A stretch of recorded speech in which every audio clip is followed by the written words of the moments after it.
make sure that that happens. Thanks, bye.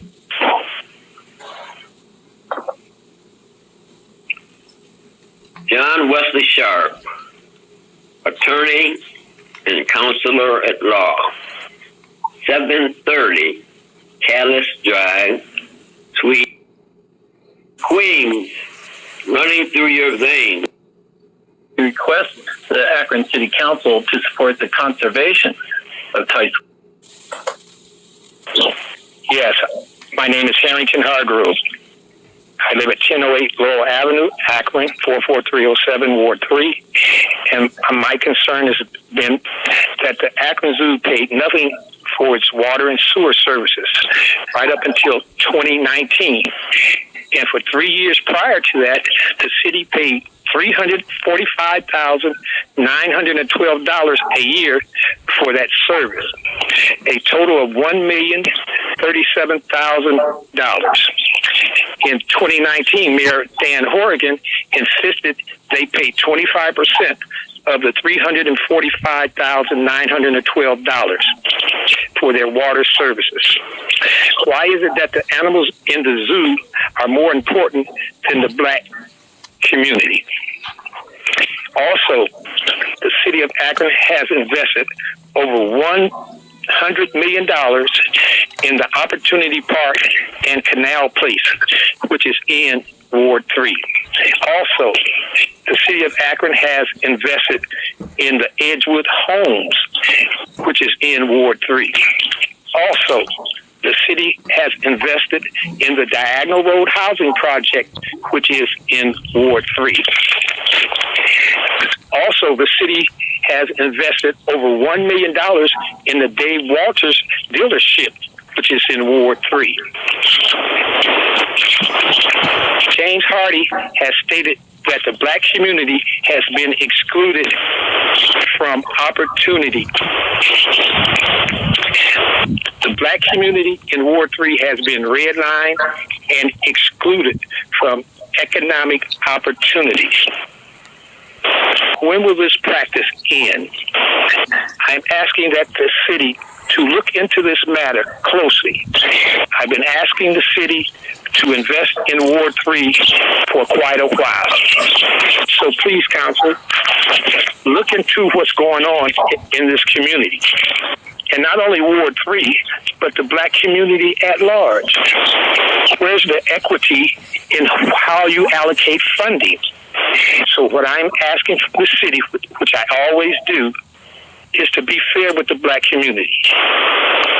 So please, Council, look into that and also give a plan that is going to do something to uplift the black community instead of always putting us on the back burner.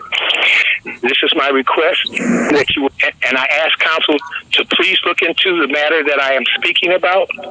It is very important to the black community, and I wish that you would. Thank you very much, and everyone have a wonderful day. Bye. Good evening, this is Nick from Ward 1.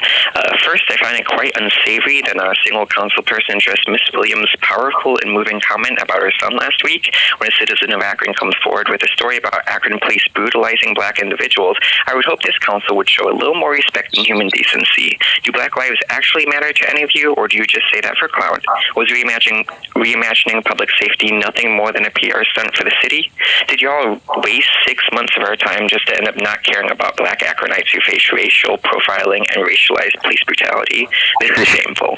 I'd also like to address Councilman Fusco's comment from last meeting. The fact that Ward 1 has no real representation in city council meetings is anti-democratic, plain and simple. I did not vote for Councilman Fusco. I would not vote for him regardless of if he communicates with Councilman Swirsky. His support for the Ladue fracking bill, which his own campaign contributors would have directly benefited from, is evidence enough that he does not represent my views as a citizen of Akron. Again, it is blatantly blatantly obvious that Ward 1 needs actual representation on council during these meetings and votes. Touching on the $153 million the city is slated to get in COVID relief, I again implore you all to not let this money disappear into the general fund. Briefly glimpsing at the breakdown of CARES Act dollars the city received, roughly half of the $22 million in relief aid went to the Akron Police Department, while our neighbors struggled with evictions, utility shutoffs, food insecurity, lack of child care, and loss of income. Funneling exorbitant amounts of relief aid into the police department does not make us safer, and in fact may have the opposite effect, considering you are foregoing getting meaningful relief to those who need it most. That $10 million could have helped so many people, but instead was wasted on policing and brutalizing our citizens. Again, the Serve the People Akron is asking for dumpsters and regular trash service at all Akron area houseless encampments. We will bag and remove trash, but we desperately need assistance. We are doing the hard work, and all we are asking the city to do is pitch in just a little bit. It is blatantly obvious y'all don't care about the houseless when we can't even get help on bulk trash pickup. And of course, the tax abatement. It is redlining 2.0, plain and simple. Council would do well to immediately rescind it and replace it with a more equitable and fair policy. The city of Cincinnati has the same exact tax abatement and is being sued in a class action lawsuit under the Fair Housing Act. I will have research out in the coming weeks that shows Akron is perpetuating the very same racist redlining and segregation practices. Thanks and have a good night.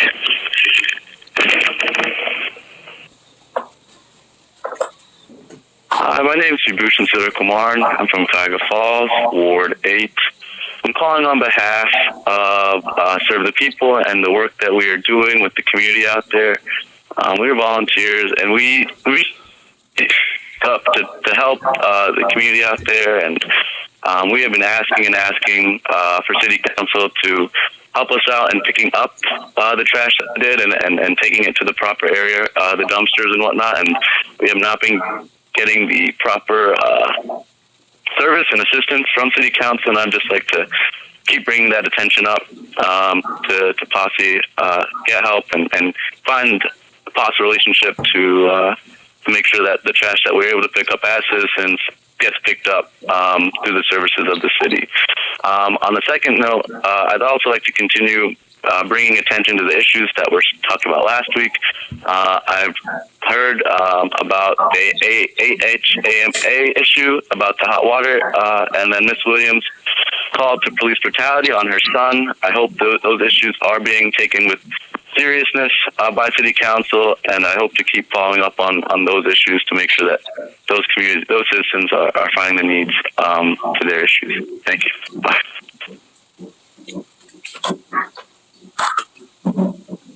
Hello, my name is Ryan Keene.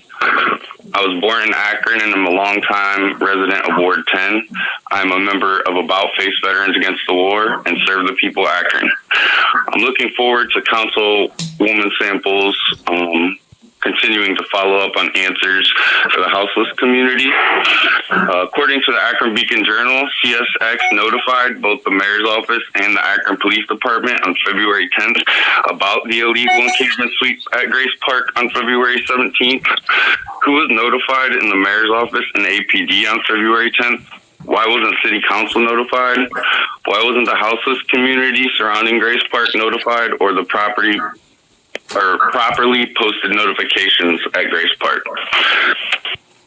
Have any council people or anyone from the mayor's office or the Office of Integrated Development visited the numerous encampments throughout Akron to reach out to these citizens and listen to their conditions and lived experiences on why housing programming should not require 21 religious services a week, separate families, separate pets, separate partners, and other outdated archaic protocols? Tax abatements are modern-day redlining. The city of Cincinnati is currently being sued for discriminatory housing practices for the same tax abatement. Magistrate Tao has said that there are over 100 plus evictions per week in Akron, and Akron has the highest eviction rate in Ohio. Rent in 2000 was $483 a month. Rent in 2019 was $816 a month. Rent is up 53% since 2000. Income only up 29%. On March 27th, some of our houseless friends from the tent encampment communities led a community day with breakfast, lunch, and approximately 2 to 3 tons of trash bagged, collected, and piled neatly for the city of Akron bulk pickup with solidarity from Serve the People Akron. Mayor Horrigan and all members of City Council have been notified multiple times starting March 27th, and as of this morning, April 5th, there's still no trash services for our houseless friends. Councilwoman Samples said they are working on it this morning. The homeless encampments, currently at least 10 encampment sites and growing, need trash and sanitation services as human beings and citizens of Akron. Why does council completely ignore citizens and concerns on the public comments, such as Miss Williams' horrendous story of police brutality about her son? And all we heard was crickets to the response. What about Mr. Green and all of the citizens at the AMH downtown Akron, the Mayflower Manor, for low-income, elderly, and disabled folks with no hot water for over a year? What about Mr. Nesbitt asking for a drop box every week for months? Crickets. It's systemic, and that firefighter needs fired immediately. Hi, I am polyamorous Mariah Treehugger. I can be reached at 206-330-1273. Happy Earth Month. Let's colonize 2021. I'm calling on behalf, well, I'm also a houseless person living in Akron and around Akron. So they'll be trying to chat my location because guess what, honey boo?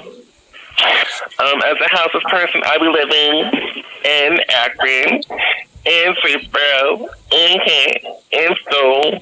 I live around wherever I can get it. And guess what? I'm also working with Build Hammer City, the Black Hammer organization, to house all Black and other colonized people of color on Turtle Island, a.k.a. this is Turtle Island, a.k.a. this colony, this illegal occupation of colonized Turtle Island. Oof. Anyway, I'm calling because I'm calling to support. Y'all need to, excuse me, schedule regular trash pickup and recycling pickup for these homeless encampments. Y'all need to do that. These houses people need to have trash pickup. They need to have recycling pickup. And it's Earth Month, so get on it. Also, children have the right to know who their biological parents are at any age. So these adoption agencies withholding information and blah, blah, blah.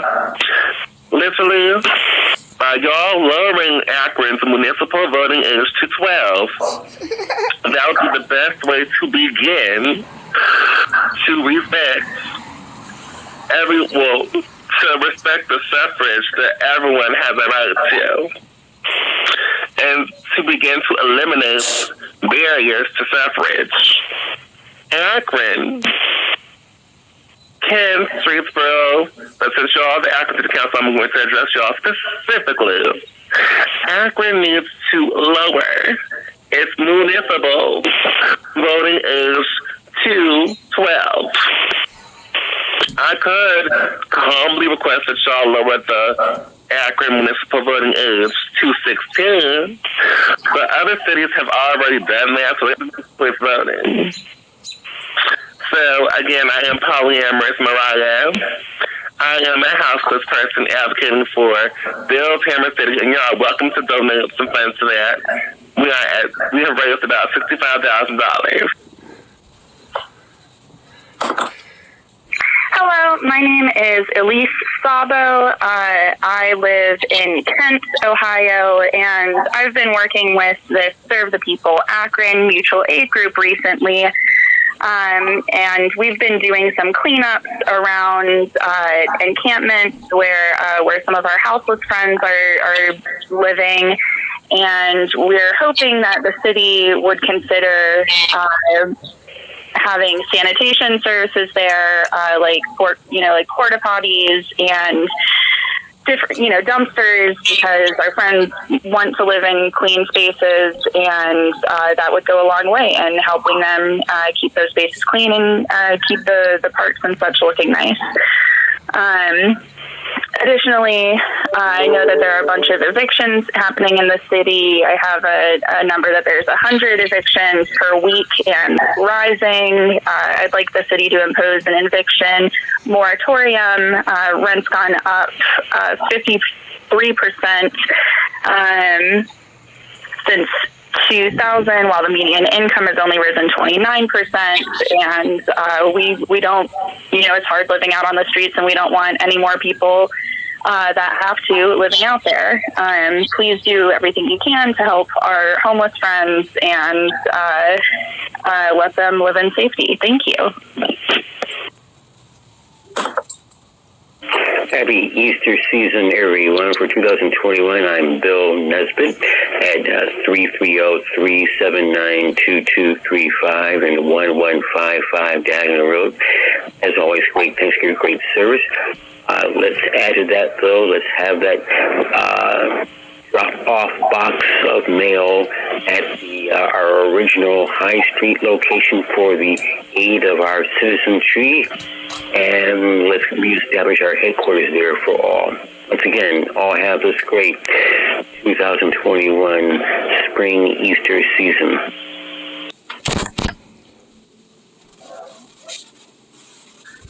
Okay. That concludes our public comments for this evening. I want to thank all those who have participated. Again, all these comments have been forwarded to the appropriate departments and to also the appropriate council person. So just encouraging all council members to please follow up on these comments received.